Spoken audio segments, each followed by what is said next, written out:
Coming up on Tech Talk, I'm replacing my iPhone 8 Plus, that's over 3 years old, with my new iPhone 12 Pro Max that's coming up right now.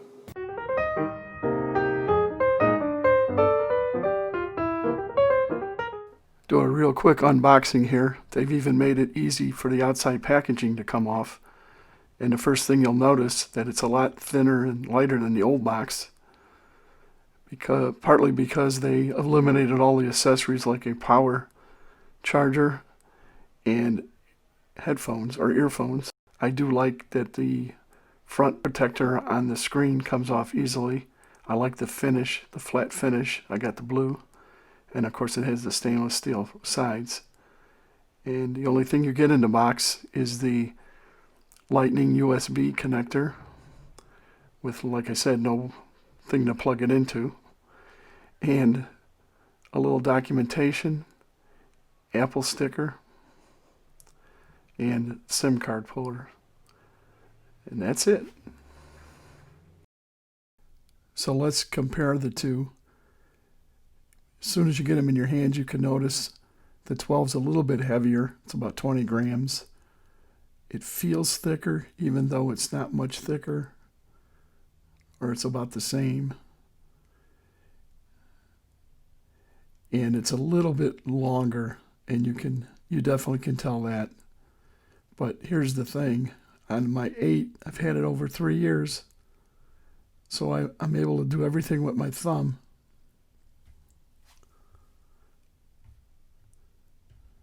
And with the 12, I'm going to have to just get used to it because it is a little bit different, but a lot more screen real estate at 1 inch makes a difference.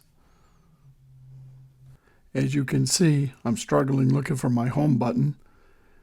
I got to get used to swiping up. But all in all, my first impressions are that I do like it. I just have to get used to the bit of the different size and the weight, of course. But it just seems a little peppier with the Bionic A14 chip opposed to the 811 that's in the iPhone 8. Okay, I want to get into some speed tests, but I wanted to explain my home network to you. I have Spectrum, which I pay for is 100 megabits.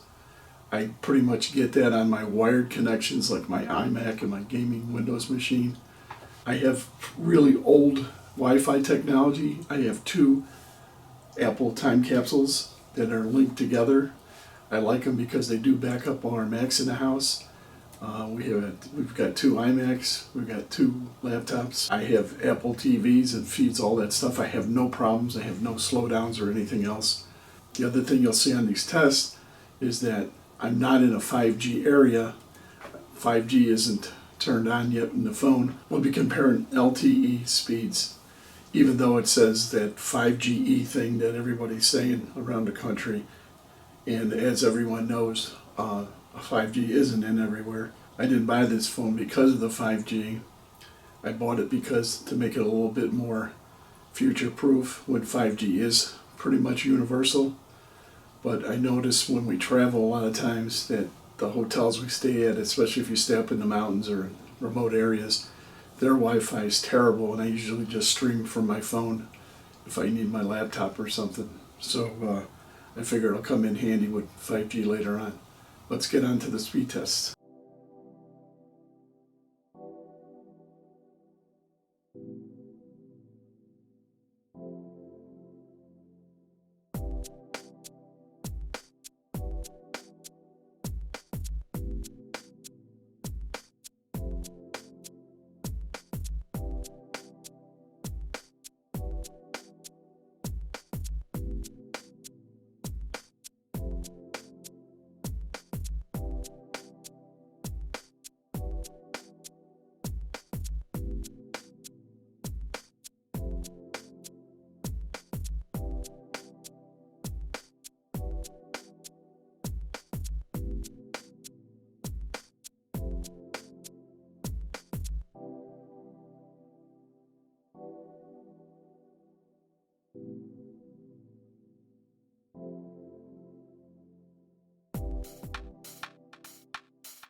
So those are a couple of my first impressions with the 12. I'm 90% sure I'm going to keep this one. I didn't keep the 11. I was going to get the 11 Pro Max because the regular Pro I thought was too small going from the 8 Plus. So I sent that back, and then I figured I'd wait to get the 5G chip because I'm hoping this can last 4 or 5 years. I can't explain why it's not any faster than the 8 on the Wi-Fi, on my home Wi-Fi. As I explained, it's not the greatest system. I'm probably going to do an upgrade on that.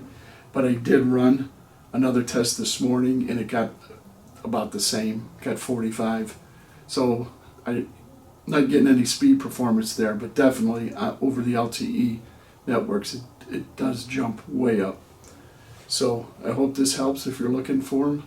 I've linked some really good reviews, and I hadn't got a chance to do any video or photo, which I planned to do. The weather turned really, really bad here in St. Louis, rain and cold.